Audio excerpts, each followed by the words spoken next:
Who Gets to Decide? A liberty-based podcast that brings a little piece of sanity to a confused society drowning in a culture of craziness. And here is your host, Seth Martin. Well, all right. What's up, everybody, and welcome to another episode of Who Gets to Decide. This is Seth Martin, your host. Thank you for joining me this evening. Glad you're here and always happy you're listening. All right. Well, I live in Texas, and we had a big thing happen in Texas. John Cornyn was unseated. Now, the pundits are attributing this to Donald Trump. And I'm not saying that it's not Donald Trump entirely. I think it's more likely associated with the breakdown of the MAGA movement. And I don't know, I'm not a professional political analyst, but it seems to me that Trump abandoning the promises that he had on his campaign are really the key to what's going to happen in the midterms and probably what's happening even in these primary races.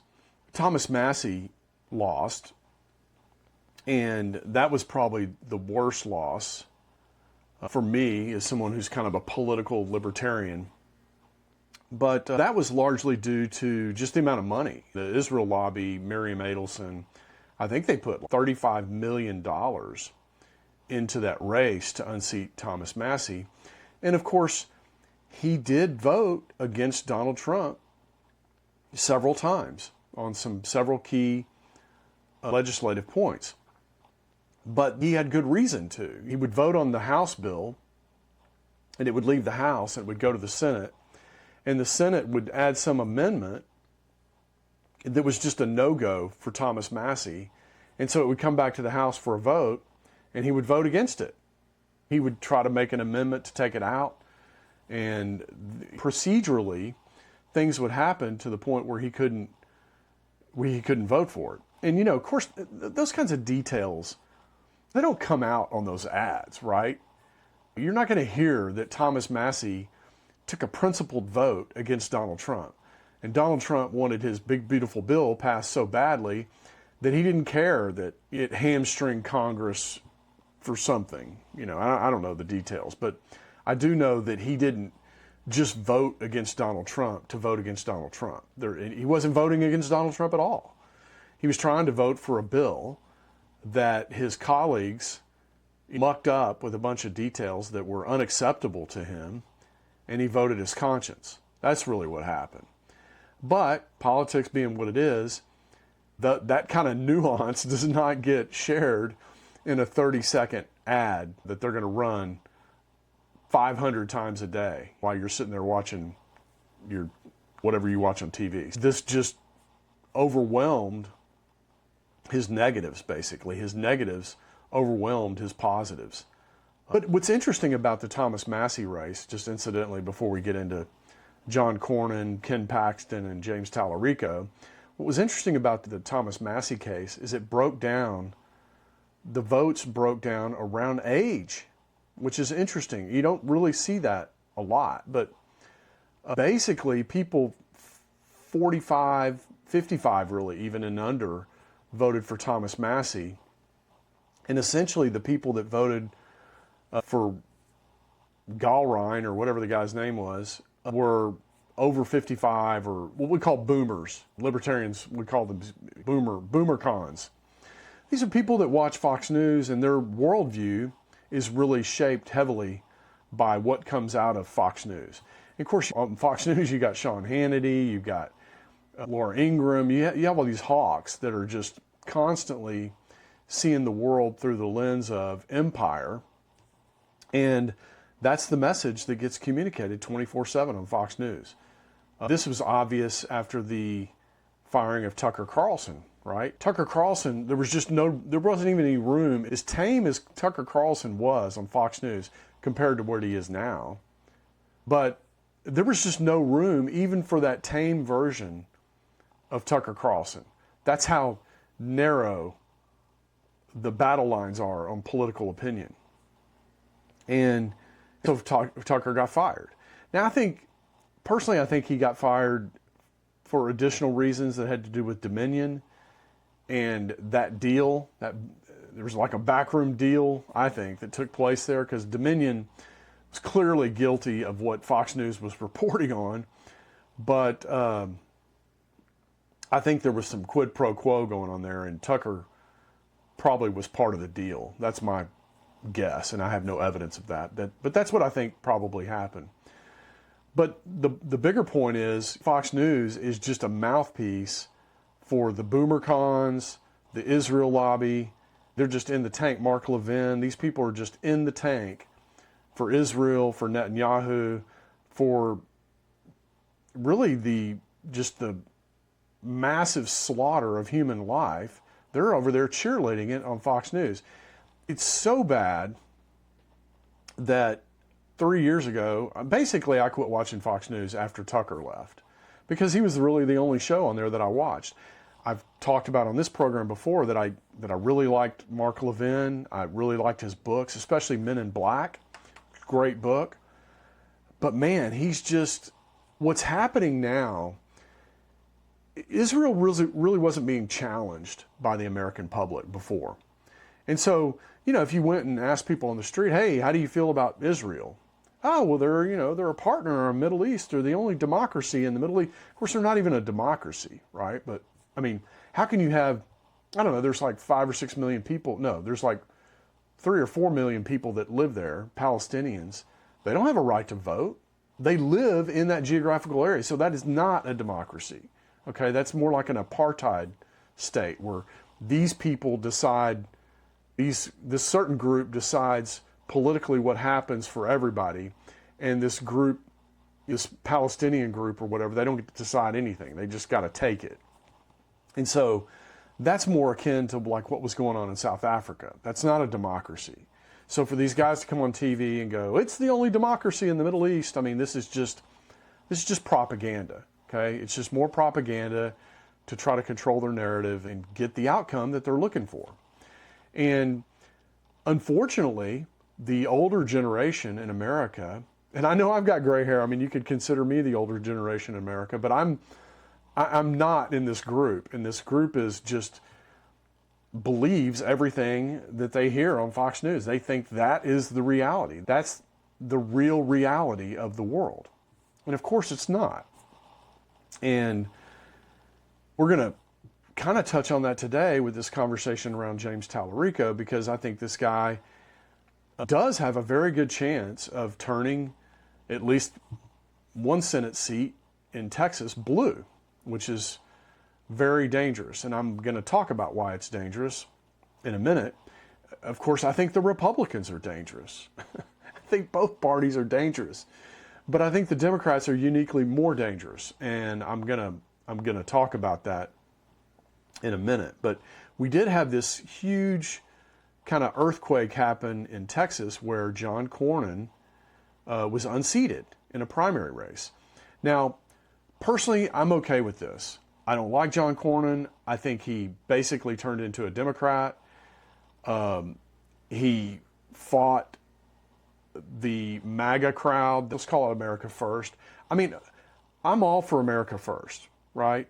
I live in America, right? I want American interest taken care of.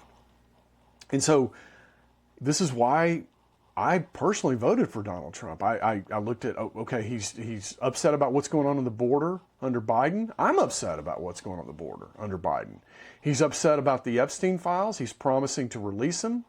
Well, I'm upset about the Epstein files, and I want to see those things released, and I want to see people going to jail, right? That's the logical outcome of releasing that information. And then he doesn't want to fight any new wars, and I'm on board with that. So these three things were critical to Donald Trump ascending to office. Okay, these three things pulled together a very unique coalition of voters.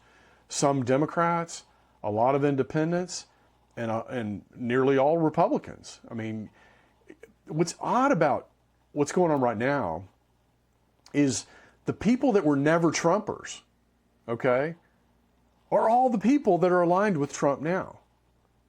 And if you just think about that and think about how interesting that is, almost everybody you can think of, Ted Cruz, Marco Rubio himself, there's all these, none of these guys were Trump supporters. They were Trump non-supporters or detractors. They were never Trumpers. I mean, they literally came, I'll never vote for that guy. I don't care if he's a Republican or not. And so what's interesting is all these people are now on the Trump train, so to speak. Now, why is that? And I think it really boils down to the policy around Israel. No New Wars was a policy, was an anti-Israel policy, okay? Netanyahu clearly wanted to finish the job by creating a failed state. I mean, if you look at all these wars that we fought over the last 25 years, essentially what's resulted in all that is failed states, okay? The guy that was head of Al-Qaeda is like running Syria now. You know, our enemy that we fought in Iraq and Afghanistan, that guy is an Al-Qaeda guy. So, I mean, think about how absurd that is. And so these are essentially failed states now. Iraq is a failed state, more or less. Syria, Libya, Egypt, you know, and on some level is still kind of failed. Yemen, all these places where we've waged war, these are more akin to like chaotic polities. Okay, they're not really structures that are stable or anything like that. And so, but this is the thing, Netanyahu is totally okay with that. He's totally okay with that. And the reason is because, you know, a state that's really chaotic like that, it can't get its act together to build a nuclear weapon, or they can't get its act together to fund Hamas or Hezbollah or anybody like that. So his strategy is like, I can't conquer these guys, so I'm just going to create failed states where they're literally incapable of what he believes they want to do, which is to destroy him, destroy Israel. And do they like Israel? Probably not. But are they committed to destroying it? Not likely, okay? So,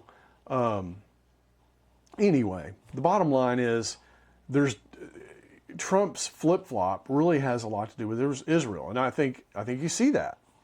Now, I think he's in a slightly different position now. I think he's trying to extricate himself from this freaking war that he started, and he's not able to do it, okay? Because he's let the genie out of the bottle, so to speak.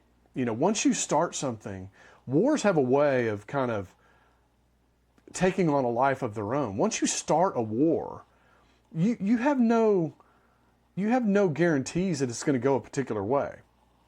In fact, there's this, in the U.S., we have something called escalation dominance.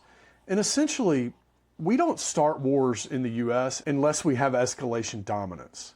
In other words, unless we can turn up the heat and turn up the heat and turn up the heat to get our way, we don't start a war. That's typically our policy. But I guess nobody told Trump about this policy because he thought he could just drop a bomb on 50 people, 50 leaders in the government over there, and there would be no response, there would be no, you know, reaction. And so now everybody knows that we don't have escalation dominance with Iran. And this is really where the rubber meets the road. We don't have escalation dominance with these guys. So in order to get out of this deal that Trump has created, we have to take a loss. Okay, well, what does that loss look like? Well, it looks like us leaving the Middle East, okay, militarily. It looks like us allowing them to have a peaceful nuclear program. It looks like us promising that we won't continue to attack them, okay? It looks like they're going to have some sort of say over the economy of the Strait of Hormuz. These are all L's for America. Now, personally, I don't care about any of that, okay? But if you're Donald Trump and you're running around saying that Iran can never have a nuclear weapon, okay, they're already a signatory on the Nuclear Non-Proliferation Agreement. They already can't have a nuclear weapon. That didn't seem to stop us. But what happened is they said no enrichment. And of course, that's a term and condition that Iran cannot accept. So anyway, the point is, none of these, we're not going to get anything out of this. If we continue to pursue it in a situation where we don't have escalation dominance, well, then it's going to be like a Vietnam deal. It's going to start with 20,000 troops, and then it's going to go to 50, and then it's going to go to 100,000, then it's going to go to 500,000. And maybe it'll eventually be 1 million. Or maybe we have to pull out of there and just drop nuclear weapons in order to win. And this would put America, I think, in a very precarious situation. So when you don't have escalation dominance, you don't have a clear path to winning. And that's really the problem Donald Trump is facing now. And so, he could be totally reckless and pursue the war further when he doesn't have escalation dominance, or he can just take a loss. I mean, that's really his choices. So this is what happens when, you abandon the people, you abandon with what brung you. Go with the one that brung you. The thing that brung Donald Trump to the White House was the No New Wars, release the Epstein files, and close the border.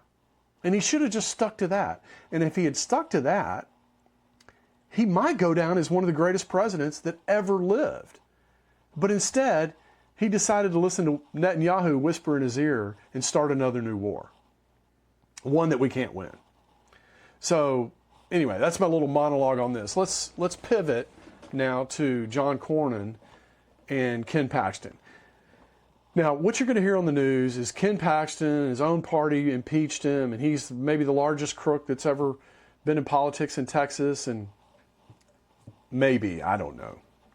But to act like John Cornyn is not, and John Cornyn is a crook at the federal level, okay? So to me, that makes him a bigger crook. If you're a fraudulent actor at the federal level with $17-18 trillion budget that you have access to, you are by definition a bigger crook than a legislator that or attorney general that worked in Texas with a $150 billion budget or $200 billion budget, whatever our budget is in Texas. So I just dismissed that out of hand. But what got Paxton elected is people are upset about what's happening in Congress. I think Massey going away and Cornyn going away are two different things. I think Massey going away has everything to do with just a tremendous amount of money on the opposition side flowing into his campaign. It's the most expensive congressional race, primary or otherwise, in the history of America, okay? And the Israel lobby spent $35 million to get him out of Congress. That's how much of a threat he was. Now, the reason he was a threat is because he would go against Trump on these principled areas. Like, I don't think we should be starting a new war. He said he wanted to release the Epstein files. I'm going to hold him to it. These are things that Trump changed his mind on. And Thomas Massey was like, no, we're not changing our mind. This is how you got elected, and this is something we said we would do for the American public, and you're not getting out of it. So, to me, Thomas Massey is a hero. Okay, but it doesn't matter because he's out now. But John Cornyn, the reason he got ousted is not because Donald Trump endorsed Ken Paxton. I mean, that's what they're telling everybody. But the reason John Cornyn got ousted is because he's been in there longer than Moby Dick, since Moby Dick was a minnow. And people are tired of it. They're tired of seeing him mealy-mouth certain things, not take a stand. Look, we're getting to a point in the U.S. government where people's expectations are that you get in there and you take a stand. And if you are not brave enough or courageous enough to get in there and take a stand, then we're going to get rid of you. We don't have, the situation is too dire, okay? People are struggling in America, and we can't, it's not like we can just print up more money and distribute it to them. That's not going to solve our problems. So the electorate is getting very uneasy, okay? And that's what you're seeing. And you're seeing anybody that looks like they're tough and will take a stand and does what they say and say what they do, that person is going to get elected. Okay, that's who's going to get elected. Now, the reason I'm a little bit nervous about James Talerico is because, man, he's kind of got the message that that Mondani had in New York, the affordability message. Now, make no mistake, James Talerico is not going to do a damn thing about affordability. Okay, one senator or one congressman cannot do anything about affordability. If they could, Thomas Massie would have already done it. Okay, but that's just not how the government works. So these guys can talk about affordability, but to me, if they're not talking about the root cause, like what they believe is the root cause of affordability issues, then they're just trying to manipulate you. That's my feeling. And I think that's what James Talerico is doing. And he's all wrong on all the cultural stuff, and they'll get into that. But what I don't like about this guy is he's kind of cloaking himself in the Bible, and maybe he is a Christian, but I don't think you can make, I don't like the idea of making political arguments that are biblical. Although, the Bible does have some politics in it, for sure. But I think that obscures, the underlying causes of the problems we're dealing with in this country. So, with that, let's go ahead and play this clip, and I'll come back on. I'll break in from time. It's a short clip, but I'm not going to play it all the way through. I'm going to break in and comment on it here and there. Earthquake in Texas Tuesday night. Attorney General Ken Paxton easily defeated four-term Republican Senator John Cornyn to win the party's nomination for Senate in November. The results set the stage for what is likely to be an expensive and high-stakes race for Senate in the fall. Joining us now for more on the race is the Democratic candidate for Senate, Texas State Representative James Talerico. James, thanks for being on with us. I'm curious, were you surprised by last night's results? Well, I think we should all step back and appreciate the gravity of what happened last night. The most corrupt politician in America became the Republican nominee for the U.S. Senate in Texas. Ken Paxton was impeached by his own party 3 years ago today for using his public office, his position of public trust, to enrich himself and his donors at the expense of the people of Texas. That kind of corruption is the rot at the core of the broken system that we're running against. Ken Paxton embodies everything that's wrong with our politics. And it's why you're seeing Democrats, independents, and Republicans coming together to stop the most corrupt politician in America from becoming our next U.S. Senator.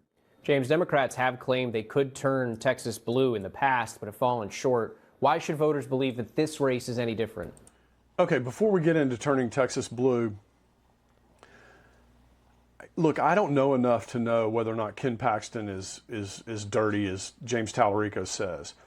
But in my opinion, they're all dirty. So what are we talking about here? Unless James Talerico is willing to sign something that says that if he's ever caught with his hand in the cookie jar, he will resign immediately, or there's just some sort of automatic process that ejects him from Congress, I don't really care, because he's not going to solve that problem. He's not going to go in and clean. I mean, this guy basically is telling you, I'm going to go to Washington, D.C. and drain the swamp. I mean, look, it's a populist message.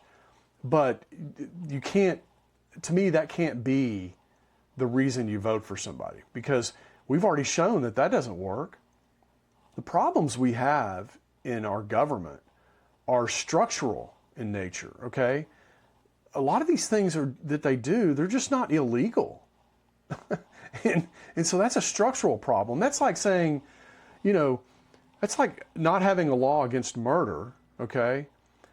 And running around and telling people it's wrong to murder people. Okay, yeah, I agree. It says in the Bible you shouldn't murder people, but unless we have a law some sort of structure to deal with individuals who murder, then there's nothing we can do about it. And the reality is these guys write the laws. So what James Talerico is telling you basically is, I'm going to go up there and write a law that makes all this illegal. No, he's not. He's not going to do that. That's a lie. Okay, he has no intention of doing that. And even if he could do it, I don't think he would do it. So, I mean, these are red herrings that these politicians put up. But I think this guy's dangerous because this message is very powerful that he's talking on. And it's going to persuade a lot of people. And so I would just want to have a chance to take down some of the more detailed aspects of it. All right, let's continue. Well, the first words out of my mouth when I launched this campaign were that the real fight in this country is not left versus right, it's top versus bottom. Whether you're a little more conservative, a little more progressive, whether you're rural, suburban, urban, whether you're black, white, brown, we're all getting screwed by this broken system, by the people at the top, the billionaire mega donors and their puppet politicians like Ken Paxton. So this is not your typical political campaign. We're not just running a campaign for the blue team. We are running a campaign that is bigger than any party. It's bigger than partisanship. It's about all of us coming together across these divisions in our politics to take power back for working people in our state. So Donald Trump still won. How? How are you going to do that? Look, again, I agree. It is the top versus the bottom. But how are you going to do that? Because that's proven to be very, very difficult. I mean, look at Thomas Massie. He's out. That's exactly what Thomas Massie was doing. Are you telling me that you're more principled than Thomas Massie about the rot that exists in Washington, D.C.? I call bullshit on that. I don't believe you. You're about 25 years old and you know nothing about anything. You speak well, you present well, and that's very powerful, okay? But I'm just telling you, this guy is full of shit. He's not going to do a damn thing. He's acting like he's going to do something, but unless he gets into the how, like what's your plan to do something, I just call bullshit on this. All right, let's continue. Texas pretty comfortably. So who are the voters Democrats haven't been able to win in Texas that you think you can?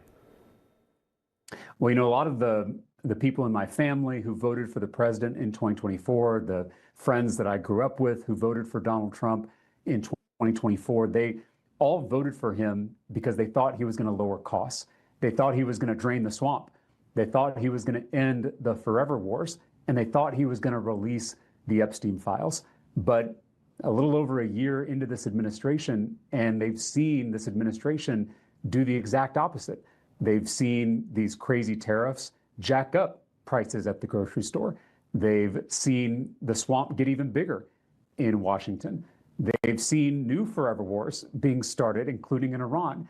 And they've seen this administration do everything in its power to prevent the release of the Epstein files. Republicans and President Trump have already... Look, that's a very powerful message, and it could get this guy elected. And, you might say, Seth, well, what's the big deal? James Talerico, I mean, if he believes this stuff, and it sounds like he does, then he'll vote accordingly. Nope. Democrats all vote together, always. He's going to get in there. He's going to get co-opted by these people, and they're all going to vote together because that's what Democrats do. There is no independent thought within the Democratic Party. That's why you got all the crazy policies that you got under Biden. Nobody was challenged. Nobody within the Democratic Party was challenging Joe Biden or the leadership within the Democratic Party. That's what we need. That's what Thomas Massie was doing. You think this guy is going to do that? There's no way. There's no way. And look, as far as, I agree about the No New Forever Wars and the border and the Epstein files. But as far as lowering cost, do you even know, my question to James Talerico would be, well, how would you lower cost? And he does answer that in the maybe in this interview or in the long form interview. But, you know, if you're going to lower prices for Americans, and I've said this before, but unless you're going to go to the Federal Reserve and just light $6.5 trillion on fire and take that balance sheet down to zero, you're not going to lower prices, okay? The banks are creating the money, and that balance sheet, the way it is, helps the banks do that.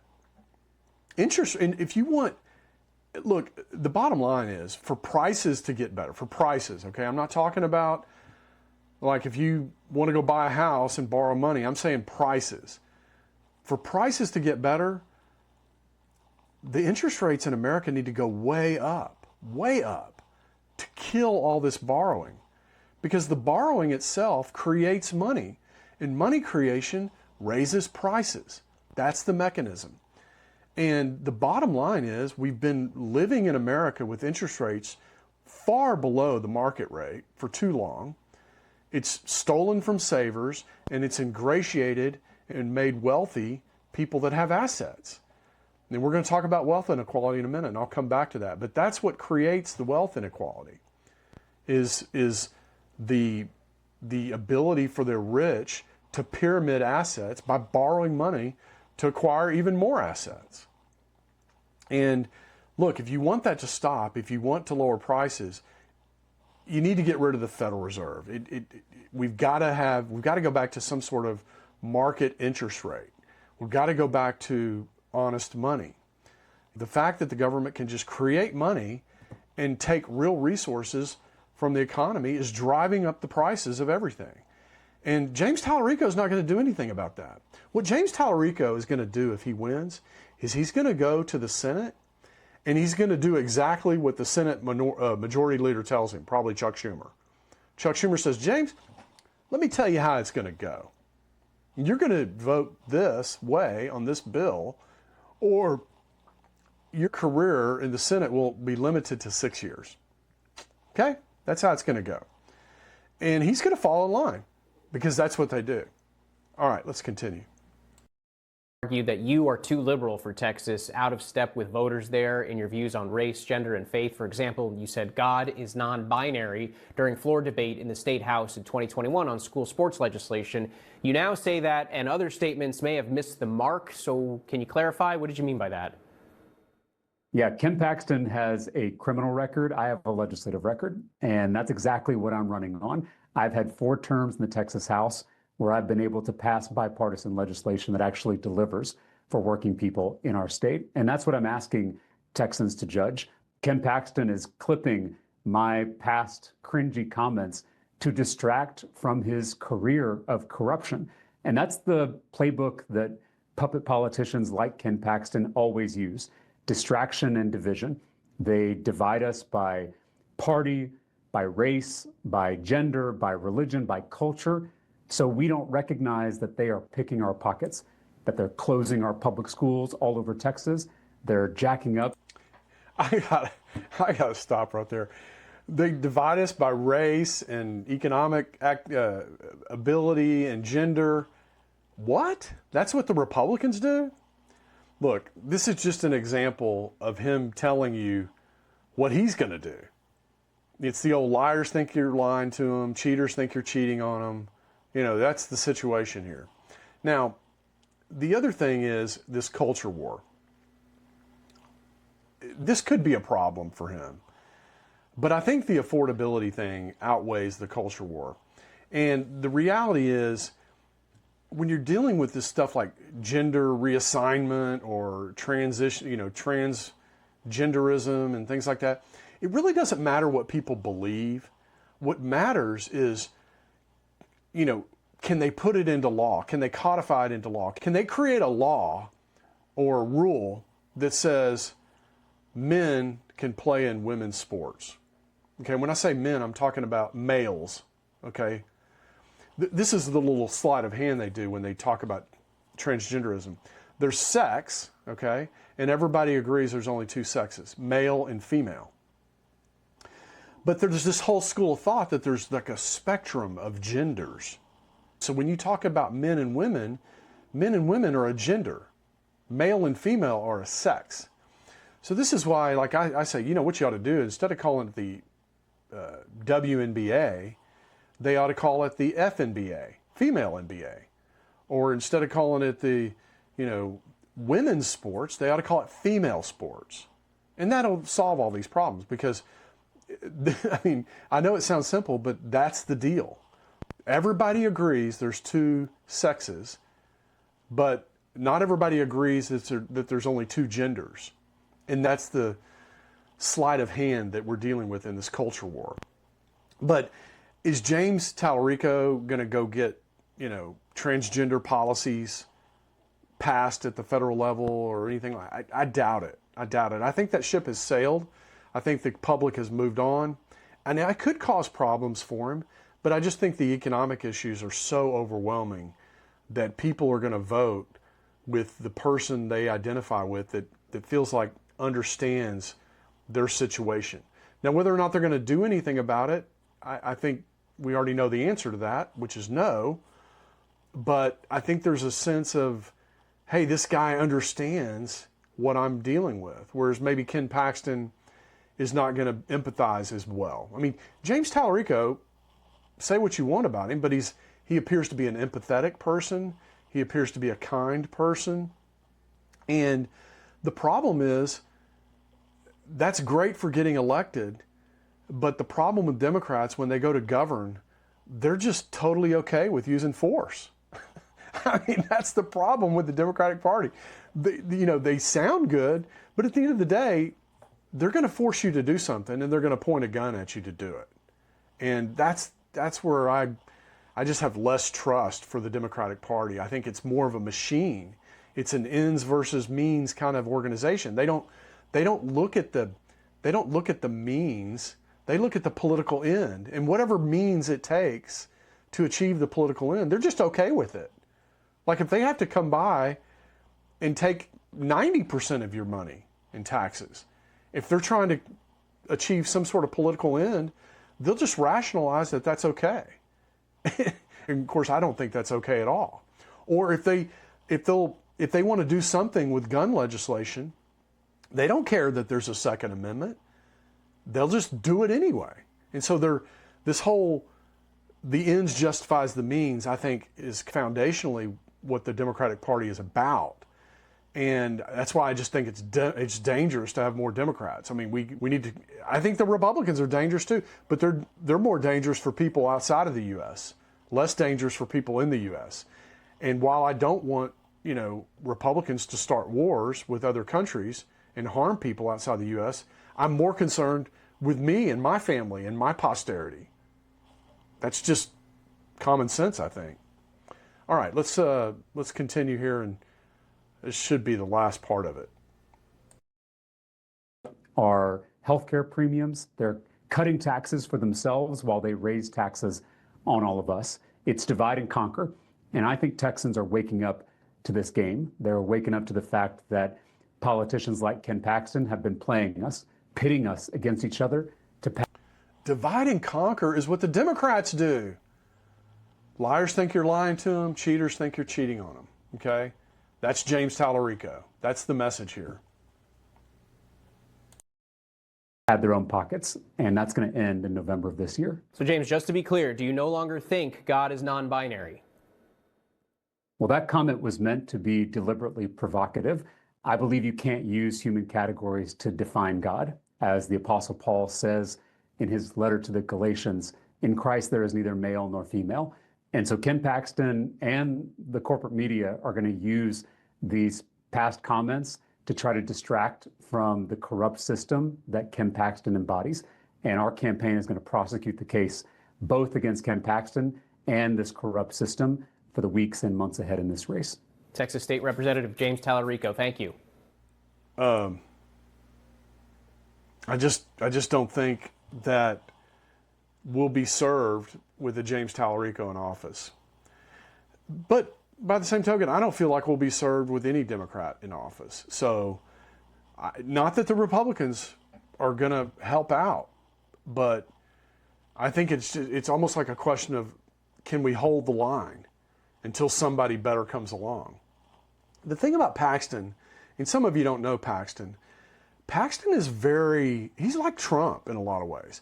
He'll say things and like he's not as smooth as this guy Talerico. He's more like Trump, where he'll say unpopular things and really like punch you in the face, metaphorically, to get you to think. And man, I just think we need more of that. I think we need less of this slick talking stuff. And man, James is good. I was purposely being, whatever the word he used, when he said God is not binary.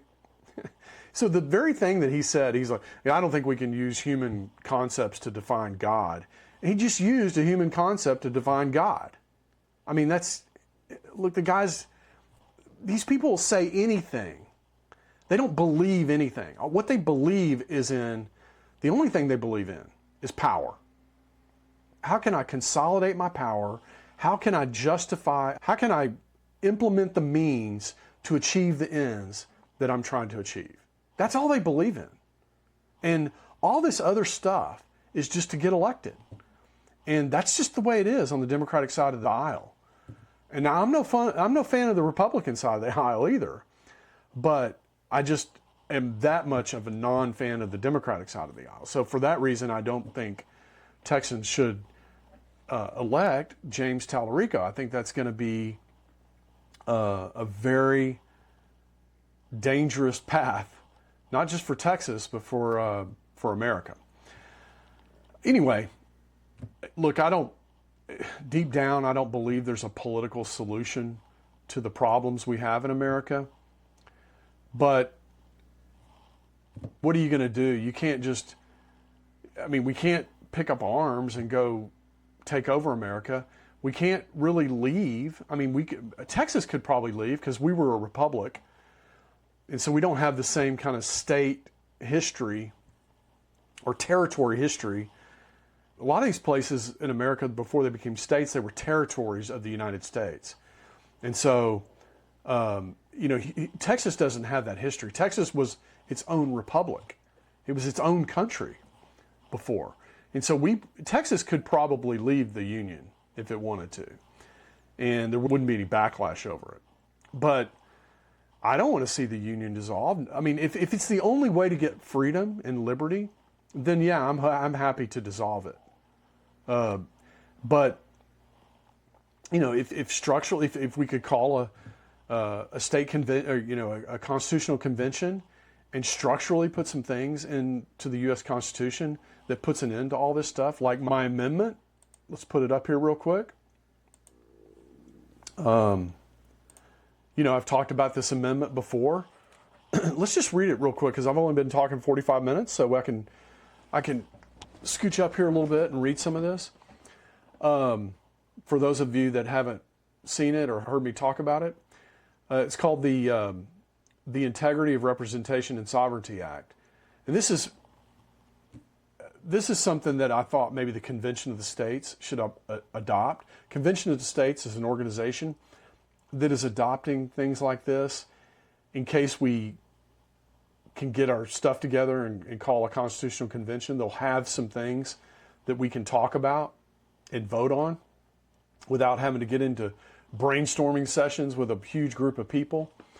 So this is my contribution to that. It says the right of the people to petition the government for redress of grievances shall be exercised solely for the advancement of individual liberty and protection of private property rights. So this goes back to Frederick Bastiat. Frederick Bastiat was a contemporary of people like Adam Smith and people like that lived in the 1850s. And he wrote about this. He wrote about how the purpose of the law. He wrote a famous essay called The Law. And what he said is the purpose of the law is to protect liberty and property. And that if you ever try to create laws that don't protect liberty and property, they do something other than that, you get what he called a perversion of the law. And when you get a perversion of the law, one of two things happens. Either the few plunder the many, okay, so that's like the elites plundering everybody, or everybody plunders everybody, which is, I believe, where we are today. I think we're living in a time where everybody wants what they want, and they want to use political power and force to get it, but they want their neighbor to pay for it. That's where we are as a country.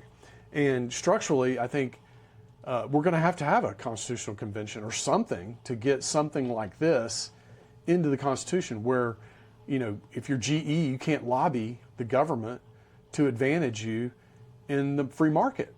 If you're Boeing, you can't lobby the government to, buy new missiles from you or whatever. So now I don't know what the implications of that would be. Maybe the military would have to be private or something like that. I don't know. But the idea is to eliminate the power to bestow privilege either in the marketplace or financially on individuals, corporations, or foreign governments. Okay, that's the purpose of this amendment. So let's go down here to prohibition of private property interest in foreign influence. Congress shall make no law and no public official shall receive any petition intended to secure special privilege, financial gain, or consolidated power for any specific individual, corporation, association, or political organization. That's what I just said. Prohibition of favor. The granting of subsidies, monopolies, or exclusive legal privileges through lobbying is strictly prohibited. Foreign influence. All lobbying activities by or on behalf of non-citizen foreign entities or foreign governments are hereby prohibited. Penalty. Violation of this section shall be deemed a high crime, resulting in immediate forfeiture of office and permanent disqualification from the public trust. Okay, get rid of them immediately. There's not going to be any impeachment. It's just going to be, we're just going to establish, did you do this? Yes? Okay, you're out. That's it. There's a hard line here. There's a red line you do not cross. Okay, the legislative purpose. The legislative power herein granted is vested in a Congress whose primary mandate is the safeguard of the liberty and property of the several states and the citizens thereof. Period. That's what you're there to do. Okay? You're not there to fix health care. You're not there to, build highways or pass highway bills. No, that's not what you're there to do. Section 4, state nullification trigger. This is important because right now we're in a situation where we always have to wait on the Supreme Court. And this particular provision says, look, any law, act, or provision passed by Congress may be challenged by an attorney general of any state. And I go on to basically say that if that attorney general is joined by 9 other attorney generals from other states, the law is immediately nullified. And the states don't have to abide by it, and the federal government has no authority to enforce it. So this is something I've been talking about for a while. I think it could help. Probably needs a lawyer to look at it, to tighten it up, but this is the overall idea. All right, with that, I'm going to go ahead and wrap up the show. Thank you guys for coming in and listening. Thanks for sharing the show. Like and subscribe on YouTube. That really helps the algorithm go find other listeners, and come back and listen. And if you do, I'll be here to do it all over again in a few days on Who Gets to Decide. Peace, everybody.